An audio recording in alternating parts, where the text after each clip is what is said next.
Thank you all so much for being here today for our first Careers in Mind session of the month.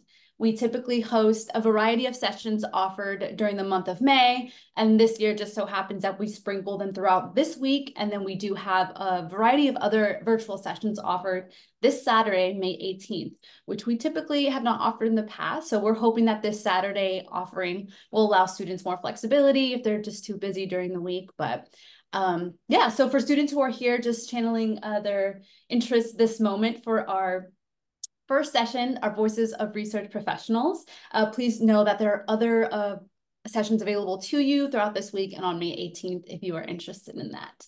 But yes, Careers in Mind, a little bit about what it is. It's just it's our symposium in the month of May that features panelists with experiences in a variety of psychology, in the field of psychology in a variety of careers. This one specifically that you're joining us for today is a Voices of Research panel, which focuses on panelists with experiences working alongside undergrad students in the dynamic environment of the research laboratory. Being in psychology means that you may or may not be required to take research courses, but even outside of the major requirements, students often have a plethora of questions related to research that aren't necessarily entailed in a course as well. So we're hoping that this panel targets those kinds of curious questions that students may have about, all right, I know I have to do research requirement. If I don't go the route of a research course, what does research look like? So thank you all for being here. We really appreciate it. As an introduction, my name is Melissa Olmeda, and I'm one of the undergraduate advisors for the psychology department. I'm supported today by one of my colleagues, Guadalupe Feria, who is also an undergraduate advisor. So if you all have any questions in the meantime while I'm presenting, Guadalupe will gladly help you. Otherwise, we will hopefully have an allocated 10 minutes at the end of the session, 5 to 10 minutes for any Q&A session. So at any point, if you have questions, feel free to throw them in the chat and we will get to them through the end of the session. As I mentioned, the symposium is where we host psychology career-related sessions where we hope to invite psychology alumni or just community members, local and perhaps not local, to come and speak to our students. This year's theme is redefining success and cultivating meaningful careers. We hope to explore the evolving concept of success and encourage the students and overall participants to redefine their definitions and aspirations in pursuit of meaningful employment opportunities. And so specifically what that means is we just want students to be able to define success on their own terms. There are a lot of markers of success that students are posed with. And so kind of dealing with postgraduate experiences, we want students to be able to confidently define success and use that to create meaningful employment opportunities.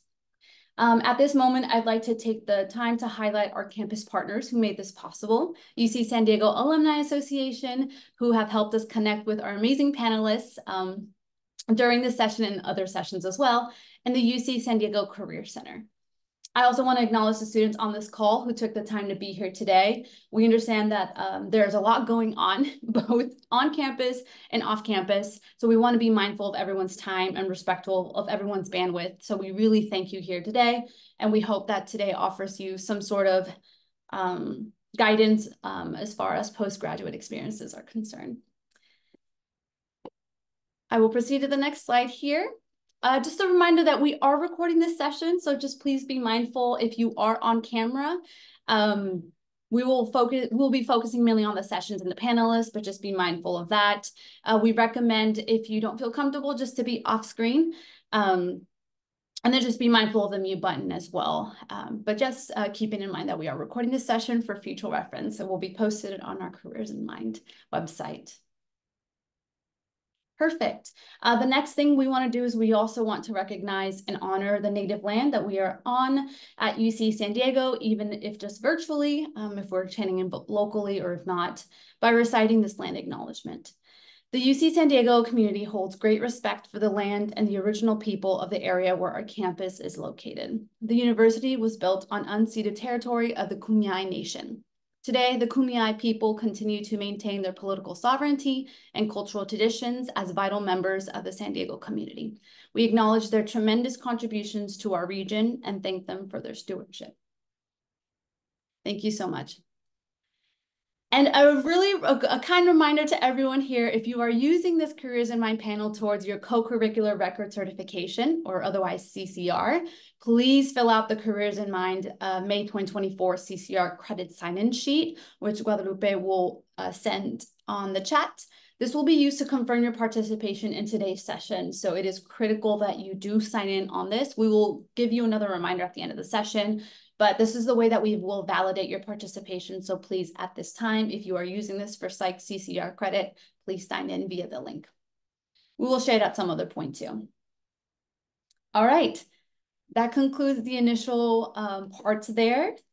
And what we will do now is pivot to our panelists. So let me just quickly kind of spotlight here. Thank you. Okay, so I have spotlighted all our panelists. Thank you all for being here today. And we're going to just introduce, go ahead and take some time if you can kindly introduce yourselves to all the students in this virtual room with us, and just another virtual round of applause for all of you contributing your time and resources for our students. So if I can just get you all to introduce yourselves for a bit before we start.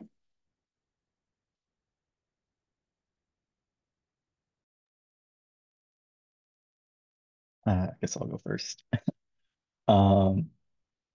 Hi everyone, my name is Brandon Bolger. I am a 2020 alumni from UCSD in the Department of Psychology. I currently work in the Department of Psychiatry at UCSD with Dr. Susan Taper with ABCD study. And yeah. Thank you. Yes, I guess a reminder, sorry, I should have said name and title is great too. So thank you for that. And I'll go next. Hi, everyone. Thank you for being here with us today. My name is Ariel Tan. I use she, her pronouns, and I'm currently a PhD student at Harvard University, and my concentration is human development, learning, and teaching.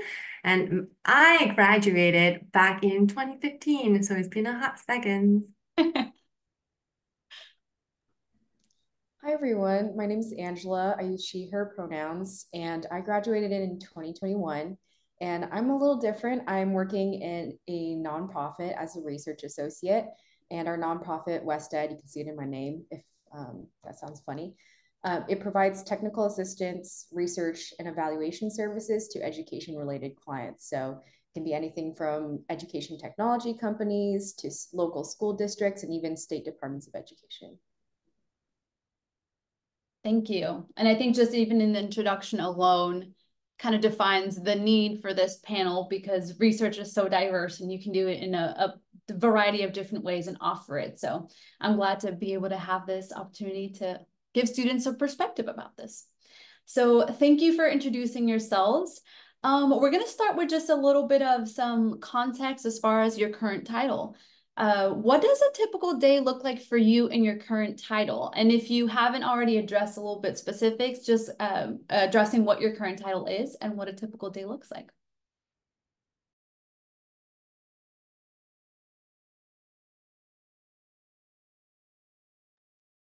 I can get us started. Well, I'll first say that this is not a typical day in PhD students' life, because PhD students' life vary drastically based on their discipline and year.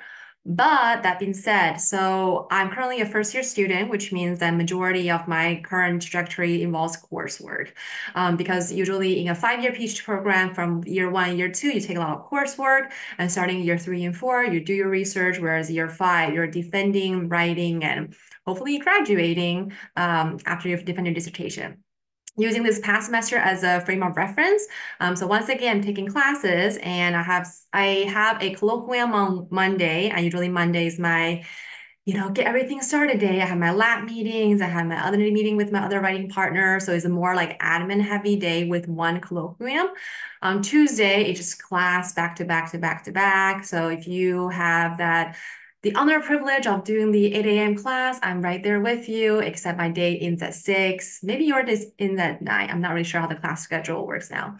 On Wednesday, I have my writing time because I have a lot of writing meetings scheduled on Wednesday. Thursday, I have another seminar class, and around this time is where I start doing homework. So my homework oftentimes consists of writing and reading and writing and reading, as well as working on analysis for our lab, doing data cleaning for our lab, so on and so forth. And on Friday, usually is where time get a little bit flexible because I do work on the weekends. So on Friday, I do a little bit of social here and there and start get ready for the next week by start doing some homework, or just, set up my calendar, which sometimes takes 2 hours because I just get distracted. So that's generally like my typical day, but it's super atypical because next year is going to look different. Thank you. I guess I can go next. Yeah, so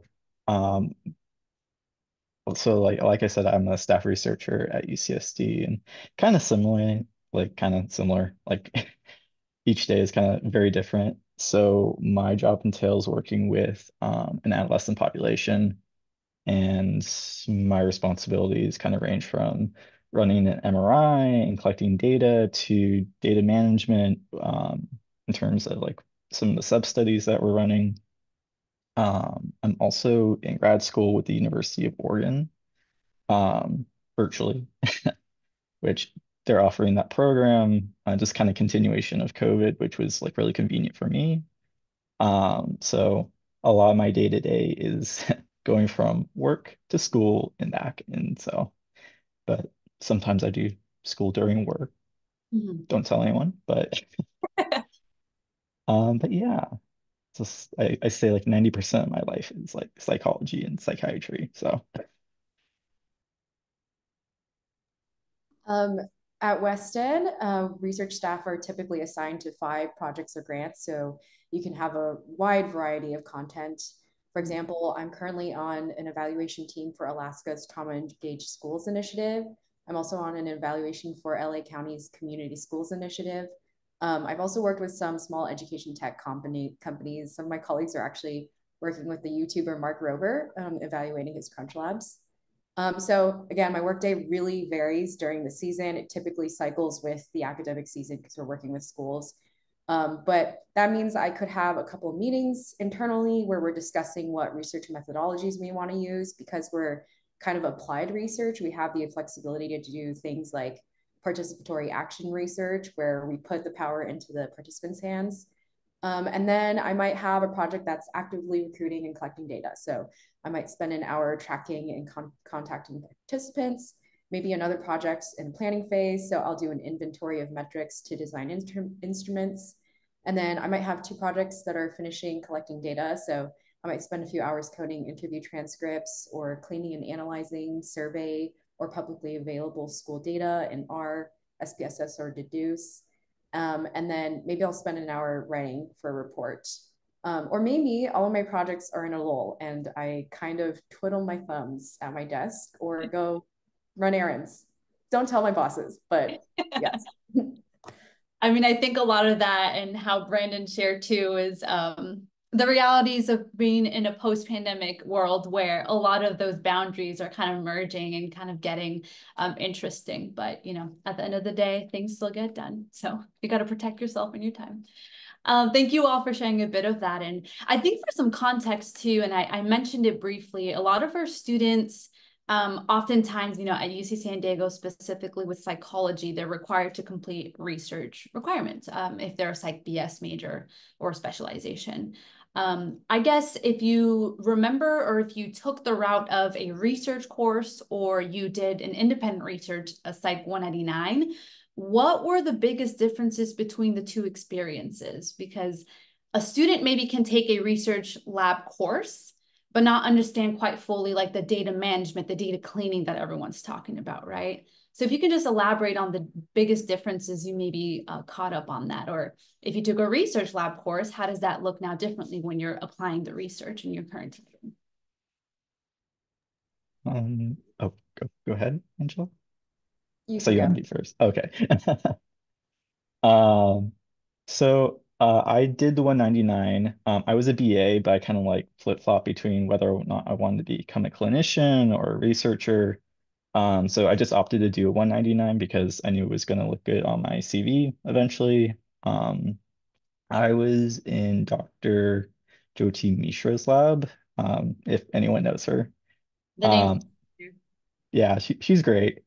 Um, so with her, a lot of it was kind of in 199s, if anyone's here, it's a lot of like either paperwork or like a lot of like tedious data collection, which is going to be typical like when you're like an intern. But I got really lucky because she gave me opportunity to get involved in data management and do working on an R pipeline and kind of getting exposed to and gaining professional skills, which is supposed to be what 199 is for, but you'll be surprised. But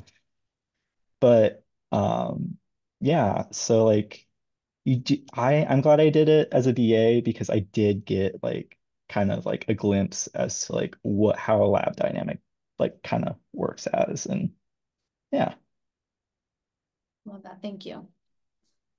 So I took Psych 70 and I was also volunteering at a research lab with Dr. Charles Taylor separately. They didn't have overlap. And I would say the main difference is that in class, you learn about research concepts like data management, but you don't actually get to practice. When you're in a lab, you're kind of forced to reckon with the practicalities of gathering data and trying to work with participants. It's actually kind of challenging to recruit sometimes. There are people who don't respond, they're hard to reach. There's IRB protocols you have to follow. And so the realities of working with humans becomes a lot more clear when you have a research position and you're working in a lab. But I think having a research class is super helpful because you only have a quarter-long commitment to get a little taste of what research is like. And then you can also take those concepts if you decide you want to do research and apply them in a lab. It sets you up really well rather than just going straight into a lab for a year-long commitment. My experience might be a little bit different, mostly because I can't really remember what classes I took. Oopsie. But what I'm going to share is like, let's share my experience working in because I did the honors program and I also started volunteer when I was a second year. So when I started volunteer as an RA, it was Dr. Christopher Bryan's lab, and he's actually now at UT Austin. And in the volunteer RA capacity, I was mostly assistant. This means that I'm just helping. So the biggest requirement and qualification is that I'm a good listener and I'm responsible. Like that's like the expectation for me as an undergraduate volunteer RA. And I had to be a good team player. I had to be communicative, but in the end of the day, I'm mostly receiving instructions and just carrying these out. Now, when I was doing an honors program, just for context, and I don't know if this is compounded by this context or is because this is just like the experience in honors program. I graduated in 3 years, and the very last year, so my third year, that's when I decided to do the honors program, which are traditionally 2 years program. And because of that, I have to be creative about how I take courses. And because of that, I have to do a lot of self-learning since I'm like 1 year both behind, but also ahead. So this means that my role, as a researcher in the honors program capacity is that I have to do independent study by leading the projects. So this means I really have to do this on my own. So at the time, I was really interested in like doing research on video games, but we don't really have faculty specializing in that. So I have to look at the literature. I have to like propose these questions. And rather than instruction, like, oh, here's you do XYZ, most of the information I got are more like guidance, like, oh, I think I can go with this direction. Like they'll give me a keyword and I will look up the keyword and then kind of synthesize the information on my own. In the honors program, I think is also true now that they do have structured classes, which are helpful because once you have projects and you're applying what you learn in class with your project, that became really applied research and applied learning, and it's very fun. But the biggest difference is like, I didn't really get any instructions. Most of them are guidance, and I really had to do things on my own because I didn't have, again, I don't know if it's because I was doing things out of ordinary or because that was expectation. I just didn't have as much of like a mentor that gave me the specific of this is what you're supposed to do. It's more like, I think you can do this. And I'm like, okay, sure. Let me do this real quick and see if it works. I do have something to add because I was also in the honors program recently. They have a lot of scaffolding now. In your junior year, you do an intensive advanced statistics and research methods course where they actually talk about a lot of the practicalities and things that you need to consider when research. And then your senior year is spent working on your honors thesis, where a lot of professors at UCSD now know of the honors program and maybe have had a student in the honors program. So they know that if you are an honors student, they can give you some data or small project to work on for the course of the year. So Ariel kind of had like the expedited PhD experience, but if you decide you want to go for the honors program, just know that you have a lot of support. You can do it in 3 years if you want to as well. I've had some, when I was a TA in the program, there were some people who did it in 3 years. So I mean, I think exactly, Angela. And I think what's important here is that a lot of our courses, a lot of our processes are enhanced by feedback and by an evolution of looking at how can we better support our students going through these processes. So I'm hopeful that that's something that we will just continue expanding on. But everyone's question pretty much covered the variety of routes that our students go to fulfill research, whether it's Psych Honors, whether it's that Psych 71, preemptively completed by Psych 70 research methods, or even like Brandon's Psych 199. Those are the biggest questions that we often get students because those are the most, salient opportunities for students to get research credit. But so thank you all for kind of elaborating a bit on that and sharing the distinctions between what those experiences look like. And really, I think kind of shadowing or kind of highlighting Angela's thing about, even if you don't do the Psych 199 or don't get the opportunity to, or plan on doing it later, the research lab course is still vital and can still support you in that process later for a 199 perhaps. And I think a lot of our students sometimes get set on, okay, what's the one way to do it? And there's a variety and there's diversity in that. And so I hope this panel, how you all have elaborated it, kind of expands on that. So you all have shared a little bit about your undergraduate careers and how you pursued research and what that looked like. Can you elaborate a little bit more on, what role do you believe undergraduate research plays in shaping a student's academic and professional trajectory?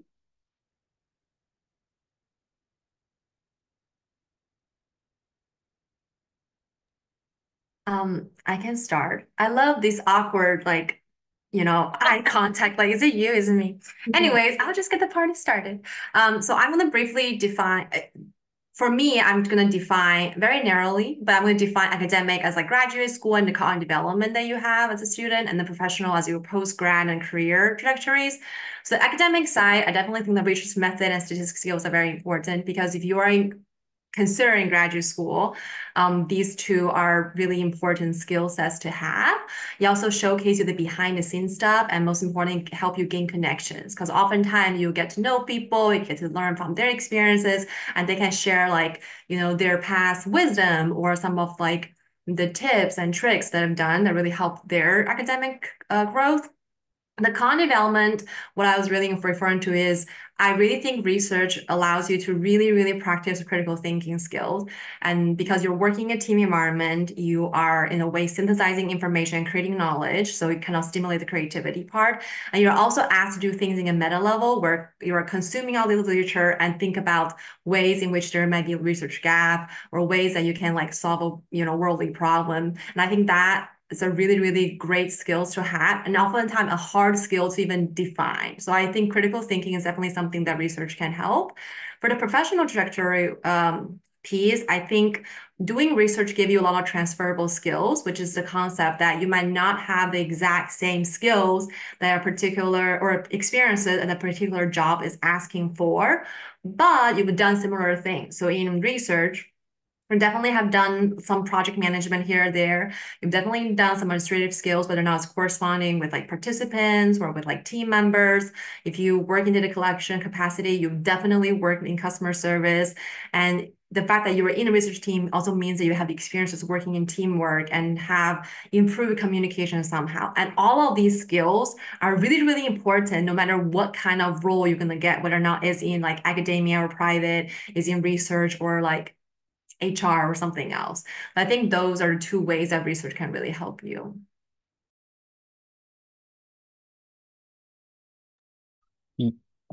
Sorry if you can hear my cat making noise in the background. Yeah, I definitely want to build off of that. With the customer service thing, if you don't like people, I wouldn't recommend clinical research. Um, Especially with the data collection side of it. I love working with people. It's like I love working with like the teenagers. They're goofy. I get to learn all the new words, staying in the loop on things. Um, but like in the kind of in an undergraduate like research experience, definitely learning how to like talk to people is massive. Like being able to communicate like, hey, like you're not following the SOP properly. And like, I know I'm right, you're wrong, or maybe I'm wrong, you're right. And because everyone thinks they're right. Um, uh, but honestly, like the best experience I got out of like being in the lab was learning how to like communicate with people like in an effective and academic way.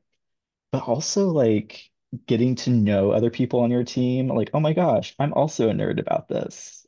And like, I don't know, like it's work after like at the end of the day, like you're like, oh, we're all like interested in the brain or like whatever. So like kind of like finding that niche of people too is like really important, like in terms of networking and also like interpersonal stuff. That sense of community, sense of belonging. It's very important. Um, the other two panelists really covered everything that I was thinking about. But I would say another nice thing about doing research as an undergrad is that it's a very low stakes environment to get exposure to various research niches that might spark your curiosity and passion, right? I think part of the challenges of being an early 20 something is this decision paralysis of where am I going? What am I going to do with the rest of my life? And first of all, you don't need to know that because you can always change your mind.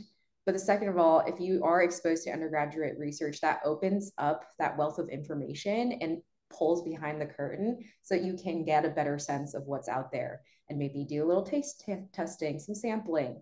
And because you're not enrolled in some rigorous research program or a PhD or a master's, right? You're in undergrad. You can do that taste testing and sampling without your degree on the line.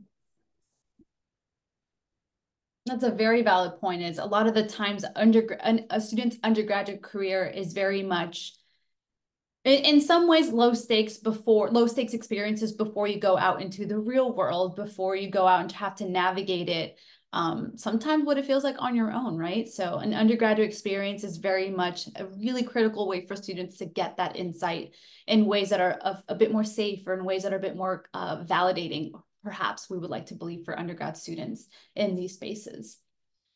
So thank you all for sharing a bit of that. Can you discuss the benefits and challenges of collaborative research experiences involving undergraduates, graduate students, and faculty members? You all have already elaborated on the pieces of, working with people, perhaps. So if you could just go a little bit more in detail about the specific benefits and perhaps on the other side, challenges of these experiences. Yeah. Don't be afraid of your PI. Um, so like when I started off, I was like terrified to talk to like this person who's been doing research for like 20 years, or like interacting with the PhD students. I'm like, I'm not worthy. They're people. You will get some people in academia who are really uppity, thinking they are like, oh, I am prestigious. But like 90% of like PIs or like even people like in the clinic, like doctors, if you choose to do that route, are really approachable, like especially in the field of like psychology. Might be problematic if they're not. Um, but like also there's a question in the chat, and this kind of like is relevant towards that. People with PhDs love talking about what they're researching. Like like like my boss, Susan Taper, her niche is like substance use with childhood development. And she's been doing it for, I think, around 30 years now.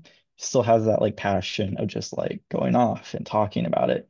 So if you're interested in finding like that field of research, definitely just like email someone. Like, don't be afraid of the researchers at UCSD. Just like draft an email like, hey, I'm interested in your like research. Like, can I like observe your lab? Or just like, hey, can I do like an office hours and just like go off. It's a kind of demystifying the barriers or the gaps between reaching out to faculty or PIs who seem very, it can be a very scary experience, but they're just humans at the end of the day. And we always tell a lot of students who are going the route of reaching out for Psych 199 experiences on their own, to really do research beforehand on the PI's research, their topics, their passions, because if it's in alignment with you, with your specific research interests, then there's a good chance that they might consider an application when they're recruiting next. So it is a little bit more on the student to kind of have to go and, cold outreach on emails. But like you said, a lot of these PIs are very passionate about what they do. So they will, lend to an application that seems to be in alignment with their research. So thank you for that.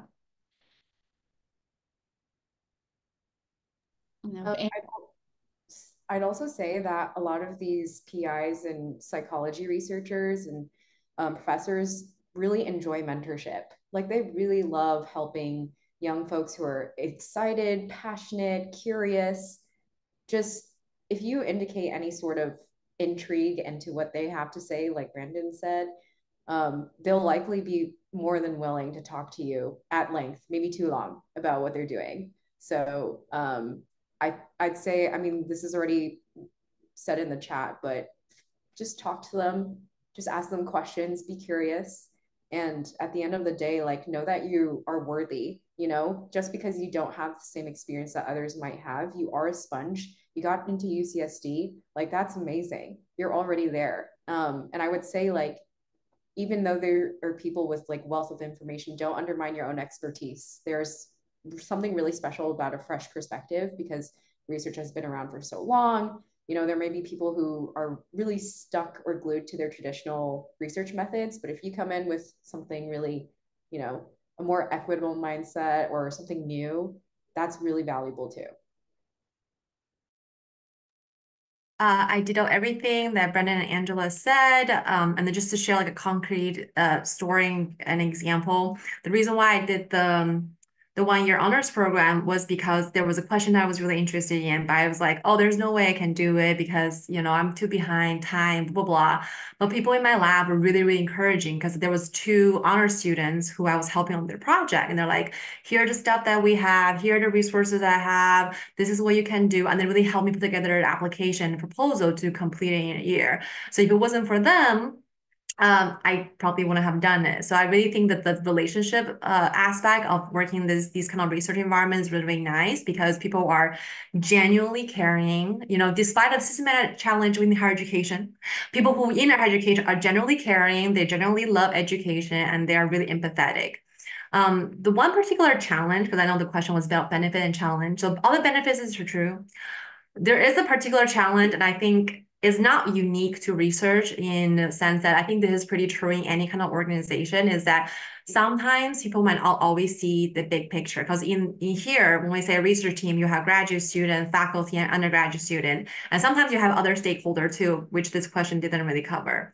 For undergraduate students, oftentimes our goal is to explore. We want to learn more about ourselves, learn more about the process. So for us, our expectation is to learn, to grow, and to gain diverse experiences and do this experiential learning.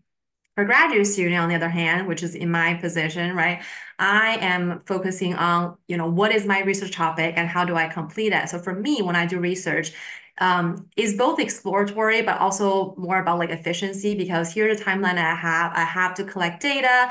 I have to make sure these information are accurate so I can like publish, blah, blah, blah, blah.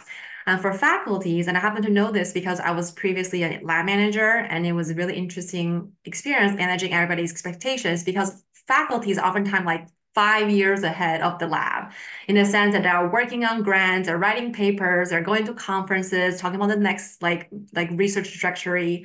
And because of this big picture and this like push for research agenda, as you can see, there are 3 layers of, not always aligned expectation. And sometimes when these expectations are not communicated well, it can create friction and sometimes frustration in the research process. However, this is not unique to research because in any kind of organization, we have different layers. This will happen. But it's just one of those things that, you can expect, working in research setting, like, oh, everybody's doing their own thing, even though we are kind of focusing on this main problem. And everybody kind of sort of have their different timeline, which in a way is also the beauty of doing research, right? Like knowing that everybody's on their different trajectories and we're all learning throughout this process together.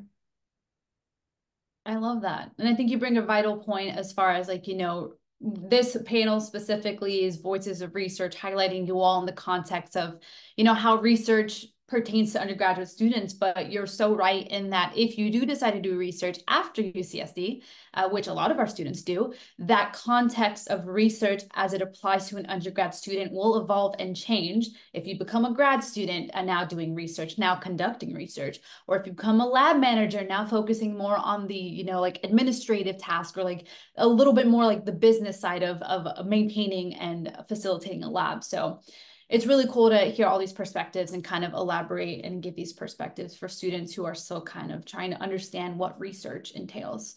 And yeah, a student did ask of if, it's hard to get in contact with the professor. Yes, we hear you. Do you think reaching out to grad students who work in labs or asking RAs or asking if they're looking for RAs? Yeah, I think in the past, what I have offered is, sometimes they'll have lab managers, lab coordinators. A lab website will usually give a contact email, hopefully.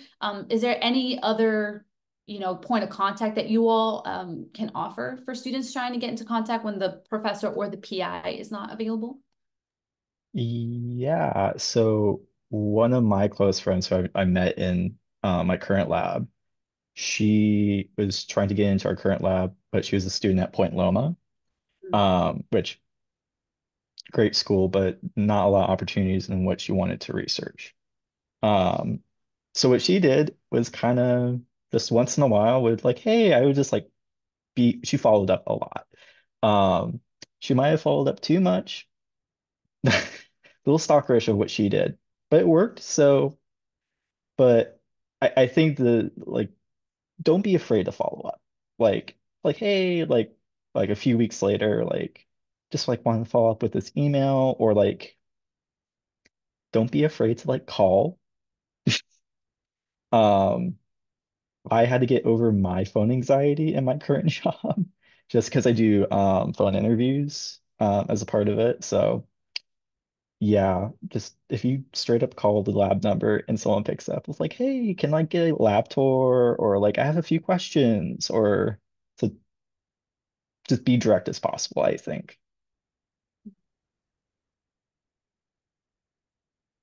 Yeah, thank you for that. And we often do try to tell students too, like, worst case scenario, you hear a no, and you just keep trying to, be persistent in a way that's appropriate and comfortable for you. And hopefully something will connect at the end of the day. So thank you all for doing that. Kind of going and leaning into our theme for the overall Careers in Mind Symposium this year. This next question focuses a little bit more on those definitions of success that I mentioned earlier. As undergraduate students, markers of success are often related to grades and academic accolades or GPAs.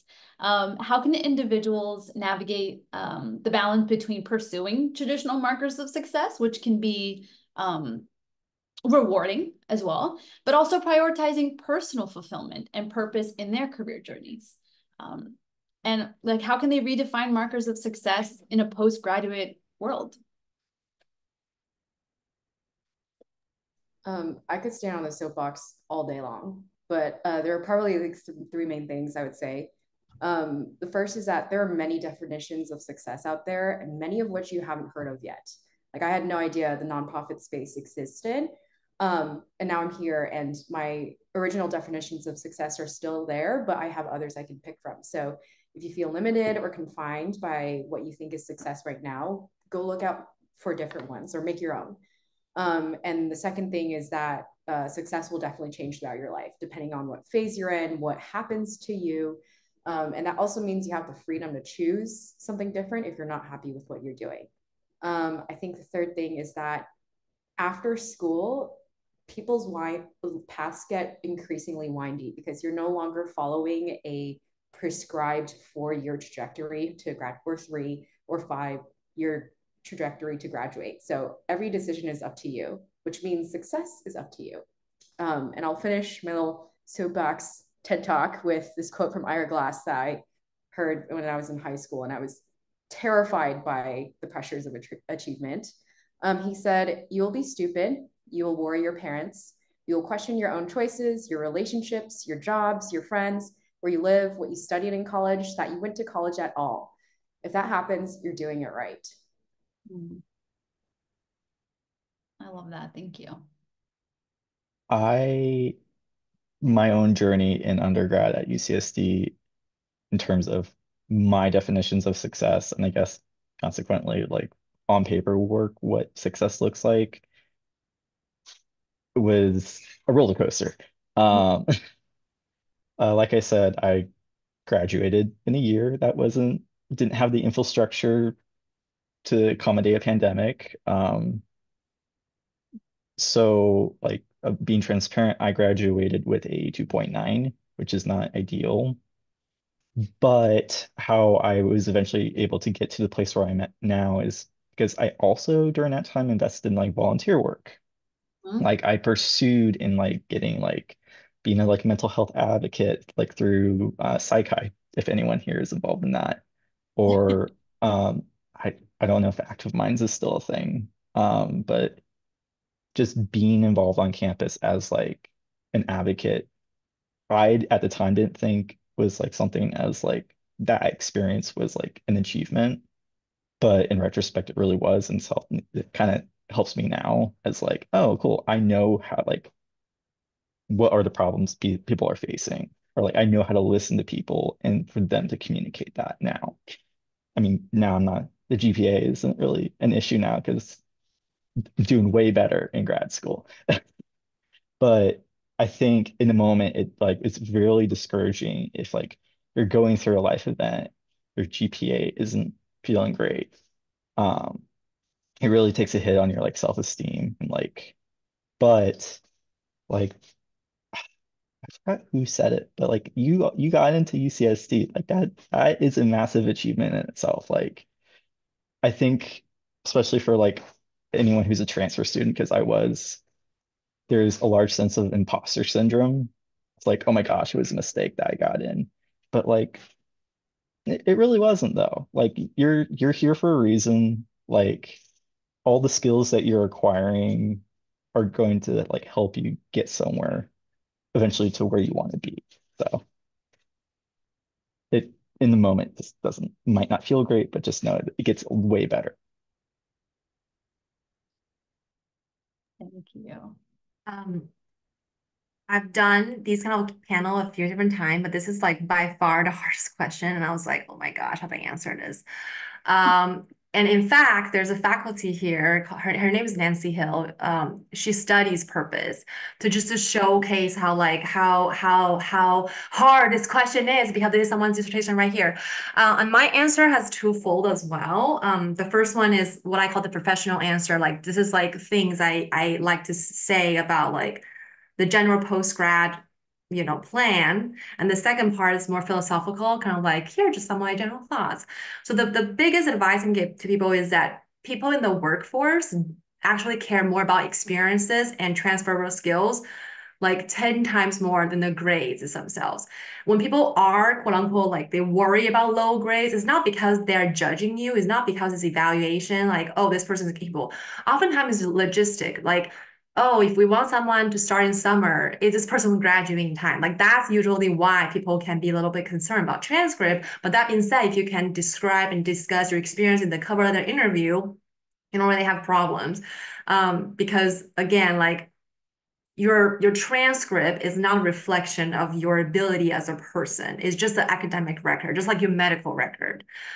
So that being said, I think one way for us to look at our college trajectory is rather than focusing on like, I'm have to get good grades, think about what kind of skills I am developing. So one piece of advice I oftentimes give to students is that when you think about the concept of balancing workload or course load, don't think of it as like, oh, I'm trying to like finish all these assignments like I'm cramming. Think about it like, oh, I'm developing my time management skills, or I'm developing my project management skill, because these are the skills you end up needing, in the workforce. Same thing with conflicts. When you negotiate an extension, think about like, oh, one day I have to negotiate my salaries. And if you can like somehow shift the frame of like, I am not in school because I'm just focusing on getting 4.0, but I am in school because I'm learning experiences I can one day use in like applied setting. Maybe we'll have a different view on the experiences we'll have in college, as well as different outcome. The philosophical answer is, I think there are two things we should just accept. When I say we, like me, myself, and I, so feel free to take it or leave it. Is that number one, we just have to accept that people will judge you, because we do live in a society that have these markers. There will always be the professor who cares about the GPA, and there will always be someone who's like, oh, why didn't you get this percentile in GRE? So your job in college, in my opinion, is to develop a support system that make you feel validated and loved for who you are, so that when you do face these rejections, you have the support system to then feel validated. And when you feel stuck, you can have someone to help you, resolve those frustration, because people will care, people will judge. And part of that is for you to develop enough self-esteem and have the support system to be like, okay, whatever you say, that's on you. And the second thing, just like what Angela said, like your value system and your definition of success will change based on your experiences, based on like where you are physically, based on the different experiences you have. So part of that is about being open-minded. So what you think is really important today might not mean anything like a year from now or 5 years from now. And because of that, you have to, build a level of flexibility throughout your college career to be like, okay, what is life about to give me and how can I deal with that? We do live in a society that really like see acceptance as a metric of success, but in reality, that one single acceptance is built upon like 100 rejections. Using myself as an example, when I applied in 2020, the pandemic year, for grad school. I didn't get accepted anywhere. That was really frustrating because I quit my job. I had this like a whole like revelation of who I am as a person, what I want to do. And then for like about 6-7 months, I was struggling to find a lab manager position. And then when I got accepted in that position, when I got accepted to the current program, I know that acceptance is like 2.5 years in making, full of a bunch of emails and nobody replied, and all these like rejection after interviews and so on and so forth. So I'm saying this to say that whenever you get rejected, think about, oh, I'm just one step closer to, acceptance. Or to think about like, oh, it's a good thing I got rejected because maybe it's not meant to be. It's redirecting me to somewhere completely new. So I think those are like the philosophical thing that, exists in my mind as I'm thinking about this question. But this question is really, really big and really, really deep. I think it's something that we'll reflect on for the rest of our lives. Oh my gosh, that was beautiful. Thank you all. Thank you all just at the beginning of everything, just for being vulnerable and transparent with these experiences. I like to have a lot of conversations with students if they ask, normalizing the postgraduate experience, because I myself also I dealt with a lot of rejection. And I graduated from UC Santa Barbara, another UC, so not San Diego, but a kind of similar UC experience. And I really like to be transparent with students because I don't want anyone to feel shame or judgment. And again, like this should be an experience where you do get validation, where you do create a safe space so that when you do get rejected, it's redirection in the future. But thank you all for just validating what us as advisors like to reiterate to students. It's so much more important to hear it from, I think, alumni, because you all went through these very similar experiences, and you emphasize that no experience is linear. Everyone has a very different trajectories with how they ended up where they are now. And yet you all are here.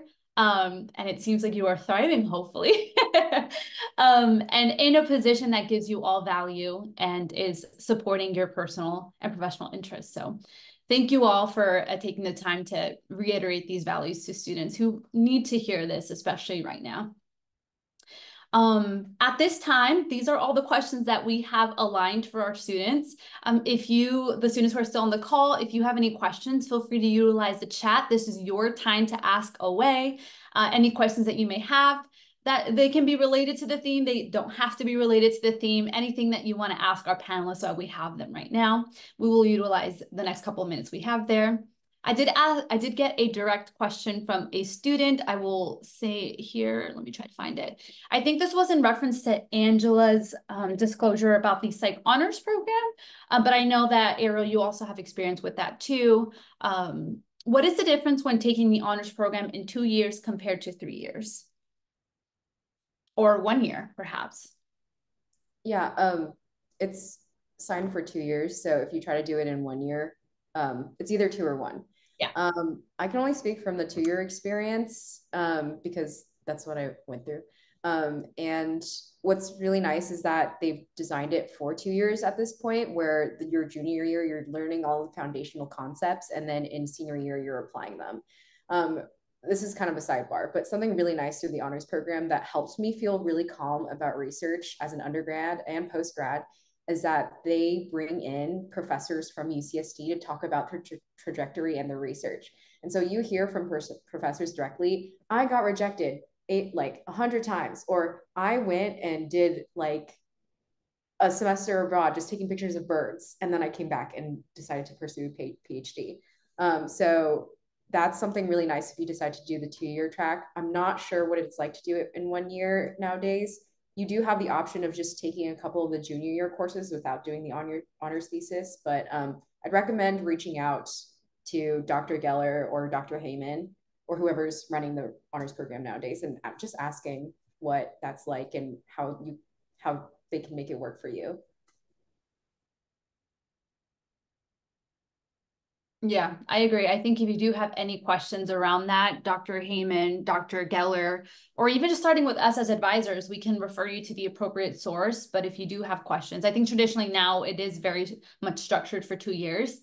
And if 1 year is something that you would want to pursue, it'd have to be a discussion with the faculty advisors for that. Ariel, did you have something you wanted to add, or? Yeah. Oh, no, to that end. So for me, because when I was doing it, it was still structured 2 years. So what I end up having to do is I have to prepare a proposal ahead of time to kind of outline like what I want to do. Do I have a faculty in mind, and like the coursework so that I can graduate in time? So I say this to say that I think it's doable as long as you have like a clear like sense of what you want to do. Because for me, I was like, I really wanted this video game research, and I've talked to all these people, and da, da, da, da, da. So I wrote my proposal before I learned how to write a research proposal in like a form of like a document. And then as far as the coursework goes, basically I was just taking both the junior course and senior course together concurrently, which for me, even like, I really think it was helpful because again, I'm just like literally doing like my class assignment is what I'm doing concurrently. So in a way, it's really fun and really nice. But that is something that you have to get special permission for. I would say that. Exactly. It's already a rigorous experience. So doing it in 1 year would be an extreme circumstance, but obviously it can be discussed if that's something, if the resources are available for that year. I know there was a question, where else can we find work, paid and unpaid, aside from Handshake, Common Application, and the Real Portal? I know both Ariel and Angela have kind of chatted about LinkedIn. Brandon, if you have any other things, or if you two have any other considerations for this question. Oh, I saw Brandon, you responded. Yeah, I can elaborate on it. Indeed, I found like I think that's where I found my current job. Um, but honestly, networking through LinkedIn is also like having a really strong LinkedIn is really important because you can attach that as your website and like your portfolio. And a lot of companies, both private and like academic, do look at that. Um, like honestly, just go to the Career Center at UCSD. They have a fantastic team on like I think they have a headshot workshop. They have a LinkedIn profile workshop. It it's worth it. Like they're amazing there. And it's also kind of cool place to hang out. So It's a beautiful spot. If anything, just a nice spot to study in to get resources. But to plug in Brandon's referral, we are working with the UC San Diego Career Center to offer breakout sessions in to supplement the career development aspect. And they're actually offering an internship and career search strategies, which I'm sure will include some sort of LinkedIn aspect. But if not, they do offer more targeted LinkedIn like strategic sessions throughout the year on their own. So I did plug in our Career Center breakout session information for students to utilize. They will all be hosted on May 18th. This is a great transition to what Brandon was talking about. Very low stakes, small, hoping these are a little bit more intimate sessions for students to have conversations with the Career Center. So let me see if there's any more. Yes, I thank you for. I just want to put a disclaimer. So majority of I just posted very overwhelming information in the chat, but basically here are the things I've collected when I was desperately applying for research jobs. So all these sites, number one, it's been a hot second since I checked it, so you should probably double check to make sure they're still alive. Number two, these are mostly like research and academic oriented research positions, which might be different if you're looking for something in industry. I would also add that sometimes like the keywords you are looking for might also like matter. So for example, my husband works in a biotech company, and their version of RAs are called mechanical technician. So I'm saying this to say that, when you search for terms like research associate, research assistant, also look up things like research technician, and also look up like department that like research and development, because oftentimes these are where those like, the transition version or the transferable version of the RA in the non-academic spaces. That's so important. Yeah. To build off of that, that was like a massive learning curve when trying to find a job for me too, is the different terminologies. So like human factor engineer is like, oh my God, what is that? That's a UX engineer. That's the job description is exactly what like my job is. Yeah. It just sounds fancier. Or UX is a field a lot of people don't consider as like in the private sector in terms of research.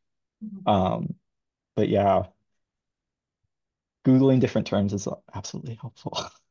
No, 100%. And I think this is where, Ariel, where you mentioned the transferable skills, it's really critical that you become comfortable with that, because even if the title may not make any sense to you, if you start seeing parallels in, this is my job description for research assistant, this is a job description for another title that's not, you don't even think it's related, but you're starting to see a lot of parallels between the two, and you're like, wait, I can do this role. It's just in a different context. So thank you all for reiterating and adding so much more beneficial information that we could have accounted for. I'm going to quickly just shift to, let me just set this up here, to kind of plug a little bit more of what we've been saying throughout this whole, let me just try to find it here, experience. For students, a kind reminder that there's more upcoming Careers in Mind events. Please visit our department site. Guadalupe will add it on the chat. As I mentioned, we do have a clinical counseling specific psychology panel, as far as a networking session with panelists too. Again, kind of just emphasizing what everyone in this session has stated. Networking, this one's a really good experience because it's super casual. We don't want it to feel intimidating or stuffy. So please consider coming out. On May 18th, we also have a variety of other sessions, as well as Career Center-led breakout sessions for more strategic career development topics. Kind reminder to fill out the Careers in Mind CCR credit sign-in sheet if you haven't already. Guadalupe already shared it on the chat. And then just again, please check out the resources provided by UCSD's Career Center in alignment with what you hopefully gained today. Thank you all for being here. Please take care of yourselves during this very, very chaotic time. Thank you for being here with us. Thank you. I'm seeing that a lot. I thank you to our panelists for being vulnerable, for being transparent, and for being everything that we wanted to offer to students in this time of chaos. So thank you all. At this time, I will let students sign out of this chat. And if I can just get the panelists to stay on for a little bit. Thank you all. And we hope to see you in our other Careers in Mind sessions throughout the week. Thank you.